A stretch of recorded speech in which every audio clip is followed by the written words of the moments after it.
Hello again and happy Valentine's Day, which here is almost over. Here in Metro Manila, the Philippines, Southeastern Asia.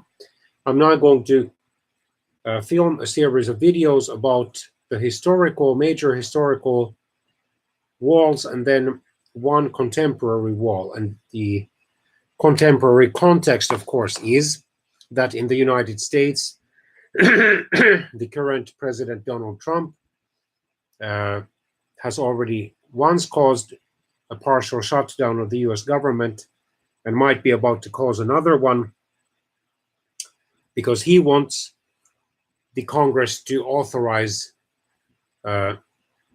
funds of at least originally over $5 billion US for the construction of a border wall of some kind, whether a steel wall or some other one, along those parts of the US-Mexican border where, according to him, there is a border security crisis, in order to keep, as he puts it, as many of the illegal immigrants and potentially criminal ones, including terroristic ones, out of the United States. So how have these so-called walls worked in the past? Not all of the walls in this series of videos were actual walls. Actually, there were those that were groups of fortifications. And so it was the case with the first one of these historical walls that I'm going to cover, not chronologically necessarily the first, but the first one I'm going to cover, more specifically the Limeese Germanicus. It was a series of many watchtowers and fortifications and wooden walls along Germany's northern and northeastern border in those parts of Germania, the ancient predecessor of the modern Germany, which the Romans had been able to conquer from the ancient Germans. So let's see what Wikipedia has to say about it. So it was a line of frontier or limes. In Latin, it should be pronounced, I assume, something like limes Germanicus, that bounded the ancient Roman provinces of Germania Inferior, Germania Superior, and Rhaetia, Rhaetia, dividing the Roman Empire and the unsubdued Germanic tribes from the years 83 to about 260, or between 250 and 260 AD.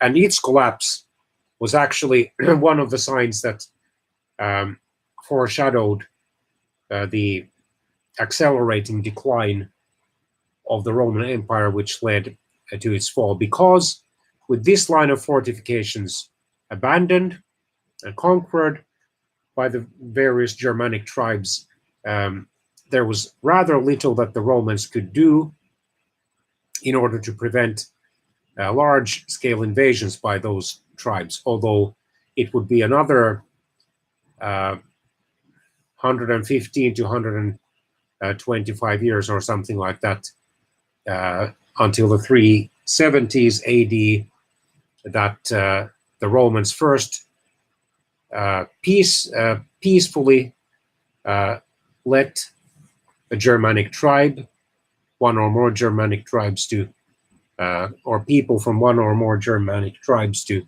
enter the Roman Empire. But then, according to the Grimberg History of Nations, Volume 7, The Wanderings of Peoples, or the Great Migration Period, those Germans claimed that the Romans had basically waited until they were close to starving to death on the other side of the border river, Rhine, and then they were so angry that the Romans could not calm them down, and they attacked the Romans and started to conquer territory from inside the Roman Empire. And then, already in 410, Rome was sacked and largely destroyed or damaged by the Gothic chief Alaric. Already in 395, the Roman Empire had been divided because of a dispute between two of the sons of Theodosius the Great into the Western Roman Empire, whose capital was Rome, and the Eastern Roman Empire, whose capital was Constantinople or Byzantium. While the East Roman Empire was able to basically bribe off those invading Germanic tribes and therefore remain largely intact, the Western Roman Empire kept declining until its eventual collapse in 476. So at its height, the Limes stretched from the North Sea outlet of the Rhine to near Regensburg or Castra Regina on the Danube. Those two major rivers afforded natural protection from mass incursions into imperial territory, with the exception of a gap stretching roughly from Mogontiacum or Mainz to the Rhine to Castra Regina. And why did the Roman Empire fail to stretch its northern boundary, to some extent northeastern boundary, all the way to the Elbe River, which would ideally have been much easier to defend because of its rather straight or steady flow from the northwest to the southeast, rather than the winding river lines of the Rhine and the Danube, because in the Battle of the Teutoburg or Teutoburg forest near the modern city or town of Kalkriese in western Germany, in 9 AD, Varus, a Roman provincial leader or governor and military leader, and most of his soldiers were killed. Or Varus actually, rather than his risk humiliation and abuse and probably eventual torture to death by the invading Germanic soldiers, decided to take his own life. But most of those who took part in the battle on the Roman side were killed on the battlefield, and then at least most of the survivors were sacrificed to the Germanic god of thunder, Wotan or Wotan. And after this humiliating defeat, which caused even the usually self-restrained Emperor Augustus to shout, "Vare, vare, legiones redde," Varus, Varus, the legions back, meaning give me back my legions. After that, no Roman emperor tried to push so deeply into Germania as to reach the Elbe river's line, but rather several decades later, there was a minor expansion of the empire's northern and northwestern frontiers into Germania's outskirts. The Limes Germanicus was divided into the lower Germanic Limes from the North Sea at Katwijk or Katwijk in the Netherlands, along the then main lower Rhine branches, the modern Oude Rijn, Leidse Rijn, Kromme Rijn, and Neder Rijn. The upper Germanic Limes started from the Rhine at Rheinbrohl or Neuwied district, across the Taunus Mountains to the River Main or east of Hanau, then along the Main to Miltenberg, and from Osterburken, Neckar-Odenwald-Kreis, south to Lorch in Ostalbkreis, Württemberg, in a nearly perfect straight line of over 70 kilometers. And then the Rhetian limes, or Rhetian limes, extended east from Lorch to Eining, close to Kelheim on the Danube. The total length of the line of this line of fortifications and watchtowers and wooden walls or fences was 568 kilometers or 353 miles, including at least 60 forts and 900 watchtowers. The potentially weakest part of the Limes was the aforementioned gap between the westward bend of the Rhine at modern-day Mainz and the main flow of the Danube at Regensburg, and this 300-kilometer wide land corridor between the two great rivers permitted movement of large groups of people without the need for ships or boats, or rafts even. And that's why it was the most heavily guarded part of this frontier.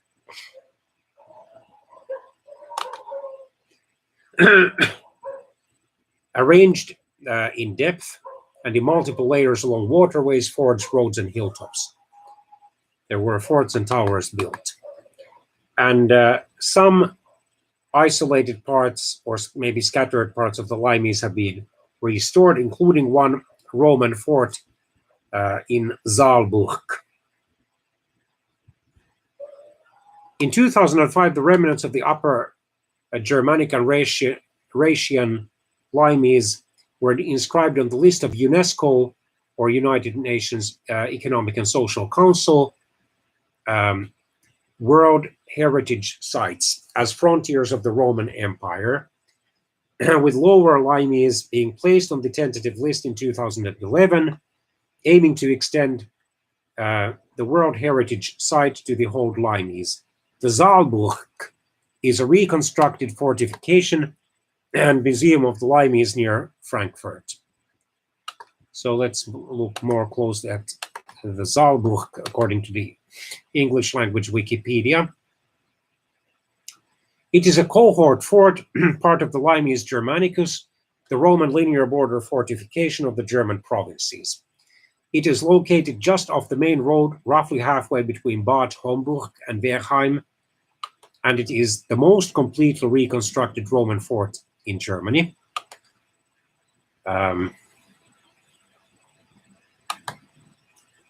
It included earth and wattle, wood and earth fort, wood or stone wall, and mortared stone wall structure.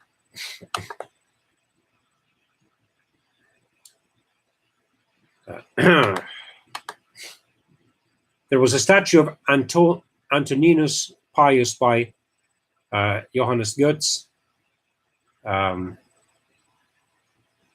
placed there, at least into the reconstructed fort, and an inscription referring to Wilhelm II, who was the last emperor of the Second German Empire from 1871 to 1918.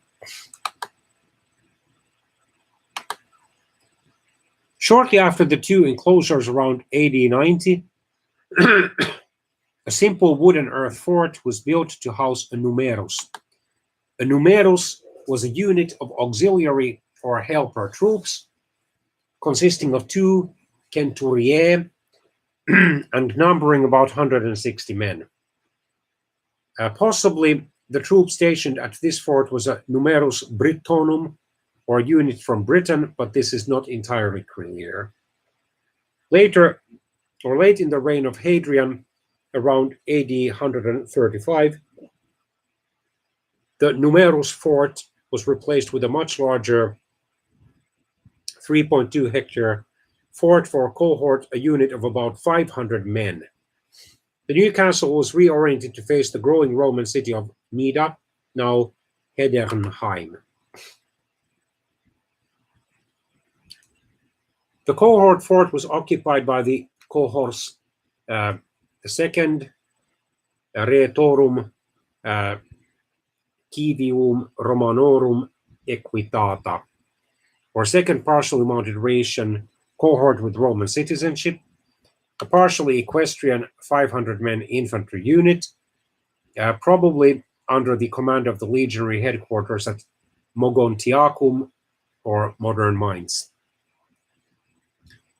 The cohort had initially been stationed at Aquae Mattiacorum, or Wiesbaden, had then been moved to the Butzbach fort, and finally to the Saalburg. In the early 3rd century, the situation along the Limes became increasingly unsettled. A preventative war under Caracalla, who marched against the Alemanni and their Chatti allies from Rhaetia and Mogontiacum in AD 213, lowered the Germanic pressure on the border only temporarily. The town of Nida was given a defensive enclosure around that time. Already around 233, the Alemanni entered Roman territory again. Further major incursions took place in 254 and 260, and eventually all areas east of the Rhine were lost during the major political and economic crisis of the mid-3rd century. And during these events, it seems that the Saalburg fort was abandoned deliberately and without military action. But let's get back. The first emperor who ordered the building of fortifications along the border was Augustus, shortly after the devastating Roman defeat at the Battle of the Teutoburg Forest in 9 AD. Originally, there were numerous limes walls, which were then connected to form the upper Germanic limes along the Rhine and the Rhaetian limes along the Danube. Later, these two walls were linked to form a common borderline. The first advance into this part of Germania came about 74 AD, when the current, or the modern Baden, was invaded and partly annexed, and a road carried from the Roman base of the Upper Rhine, Strasbourg, or Strasbourg, now in France, to the Danube just above Ulm. The point of the angle was broken off. And the second advance was made during the reign of Domitian, about 83 AD. He pushed out from Mogontiacum, extended the Roman territory east of it, and enclosed the whole within a systematically delimited and defended frontier with numerous blockhouses along it and larger forts in the rear.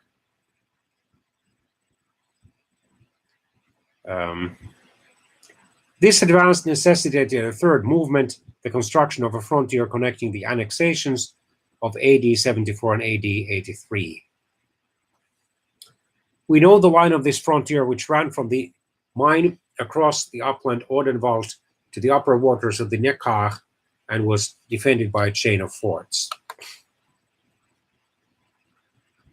The angle between the rivers was now almost full, but there remained further advance and further fortification.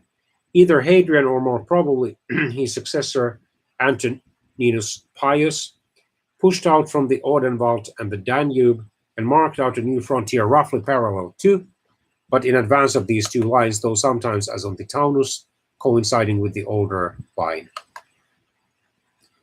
This frontier remained for about 100 years, and undoubtedly in that long period much was done to it that we can't precisely date now. We know that the pressure of the barbarians began to be felt seriously in the later part of the 2nd century, when officially the so-called Pax Romana, or Roman peace, ended with the death of Emperor Marcus Aurelius in 180. That was followed by 104 years of the so-called soldier emperors, most of whom were in power only for a short time, until Diocletian was able to restore order in the form of imperial autocracy in 284.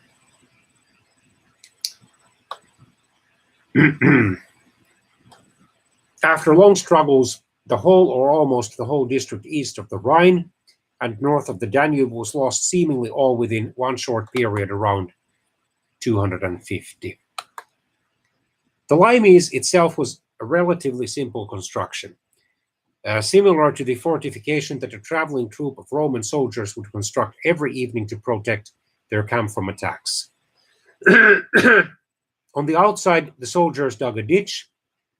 The earth from the ditch was used to build a mound. On top of the mound, stakes were attached. The limes had a deeper ditch and a higher mound. The stakes were higher too, and in front of the ditch, while on several parts of the limes, instead of stakes, there was a simple stone wall. Behind the wall or mound, a system of control towers built of wood or stone was installed, each within sight of the next one and usually able to signal also to the fort several kilometers behind. The limes never was intended to prevent whole Germanic tribes from entering the Roman Empire's territory. Near the watchtowers, the limes was open to passage, especially by traders or persons who came to live or work within the empire, and the limes' purpose was to control this traffic. To cross the limes, people had to pass the towers, and so the Roman garrison's soldiers would notice them, or then to try to climb or destroy the wall and the stakes. Only people traveling alone or in small groups could climb the obstacles without being noticed, and obviously they could not have much stolen livestock with them. Large groups would be noticed, and they could destroy one or several towers, killing or fatally wounding or driving away their soldiers, but of course the Romans would notice this. So this knowledge of all traffic crossing the border was crucial to the Roman Empire and to the Roman army.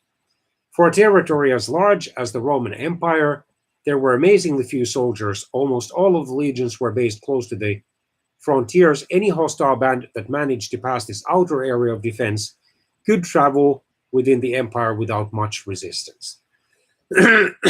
So the limes was to provide the empire with an early warning system, deterrence of casual small-scale raiding, and the ability to counteract while the enemy was still near the border fortresses and garrisons.